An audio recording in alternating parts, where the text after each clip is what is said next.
Hisham ibn Abdul Malik যখন খলিফা ছিলেন, তিনি একদিন মসজিদে বসেছিলেন।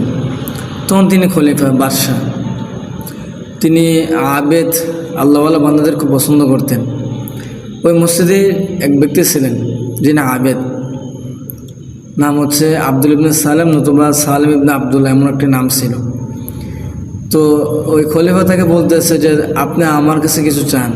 তখন ওই ব্যক্তি বলতেছে যে আমি আল্লাহ করে বৈশা আপনার কাছে কিছু চাইব আল্লাহকে ছাড়া, এটা আমার কাছে লজ্জা লাগতেছে।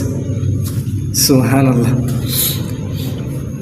পরে যখন নামাজ মসজিদ থেকে বাইরে চলে যাইতেছে, তখন বলতেছে, ডাক দিয়ে এরা খলিফা বলতেছে, এখন আপনি চান আমার কাছে? তখন ওই আবেদ বলতেছে, আপনার কাছে আমি কি বিষয়ে চাইব, দুনিয়া বিষয়ে না আখিরাত বিষয়ে?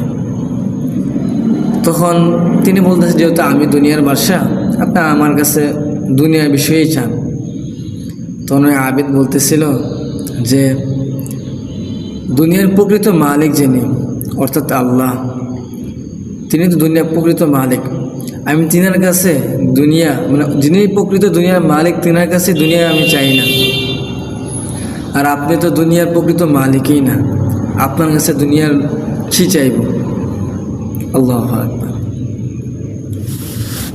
আল্লাহ আমাদের দিনে সহিহ বুঝ দান করুক, আখিরাতে চিন্তা ফিকির করার আমাদের তৌফিক দান করুক। আমিন।